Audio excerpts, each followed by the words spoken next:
ಬಂದ್ರೆ ಪಿಕ್ಚರ್ ಚೆನ್ನಾಗಿದೆ, ನೋಡ್ಬೇಕು ಅನ್ಸತ್ತೆ. ಒಂದು ಪಿಕ್ಚರ್ ನೋಡ್ಬೇಕಂತ ಪುನೀತ್ ರಾಜ್ಕುಮಾರ್ ಯಾವತ್ತೆ ಯಾವಾಗ 100 days ಬಂದ್ರೆ ನೋಡ್ಬೇಕು ಅನ್ಸತ್ತೆ. ಇನ್ನೊಂದ್ಸಲ ಬಂದು ನೋಡ್ಬೇಕು, ಚೆನ್ನಾಗಿದೆ.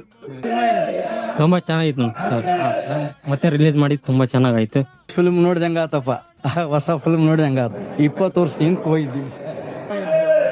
ಸೂಪರ್ ಮೂವಿ, ಎಷ್ಟು ನೋಡಿದ್ರು ಬೇಜಾರಾಗಲ್ಲ. ಅದ್ರಾಗ ಪುನೀತ್ ಅಂದ್ರೆ ಹೇಳೋಕ್ಕಾಗಲ್ಲ. ಅಣ್ಣ ಬಾಳ ಚೆನ್ನಾಗಿತ್ತಣ್ಣ. ಅಪ್ಪು ಪಿಕ್ಚರ್ ಅಂತಂದ್ರೆ ಯಾರು ಚೆನ್ನಾಗಿಲ್ಲ ಅಂತಾರ ಅವರ ನತದೃಷ್ಟ ಅಂತ ಹೇಳ್ಬೋದಣ್ಣ ಅಷ್ಟೇ. ಅಣ್ಣ ಅಪ್ಪು ಬಾಸ್ ಸ್ಕ್ರೀನ್ ಮೇಲೆ ನೋಡಕ್ ಬಹಳ ಬೇಜಾರಾಕತ್ತೆ, ಏನೂ ಮಾಡಕ್ಕಾಗಲ್ಲ. ಅನ್ಫಾರ್ಚುನೇಟ್ಲಿ ಇಷ್ಟು ಬೇಗ ಹಿಂಗ್ ಆಗ್ಬಾರ್ದಾಗಿತ್ತು. ನಾವೆಲ್ಲ ದುರಾದೃಷ್ಟವಂತರ ಅನ್ಕೋಬೇಕು ಅಷ್ಟೇ. ಕನ್ನಡ ಇಂಡಸ್ಟ್ರಿ ಅಪ್ಪು ಕಳ್ಕೊಂಡ್ರೆ ನಾವೇ ಫ್ಯಾನ್ಸ್ಗೋಸ್ಕರ ಅಂತಾನೆ ಮಾಡಿರೋ ಸಿನಿಮಾ. ರಾಜಲ್ಲಿ ನಾವು ಒಬ್ಬ ರಗಡ್ ಅಪ್ಪುನ, ವೀರ ಕನ್ನಡಿಗದಲ್ಲಿ ಒಬ್ಬ ಅಲ್ಟಿಮೇಟ್ ಅಪ್ಪುನ, ವಂಶಿಲಿ ತಾಯಿ ಓರಿಯೆಂಟೆಡ್, ತಾಯಿ ಸೆಂಟಿಮೆಂಟ್ ಇರುವಂತ ಅಪ್ಪುನ ನೋಡಿದ್ದೀವಿ. ವಂಶಿ, ವೀರ ಕನ್ನಡಿಗ ಅಥವಾ ರಾಜ್, ಈ ಮೂರಲ್ಲಿ ಯಾವ್ದು ಕೊಟ್ಟರು ನಾವು ವೆಲ್ಕಮ್ ಮಾಡ್ತೀವಿ. ಪ್ರತಿ ವರ್ಷ ಊರ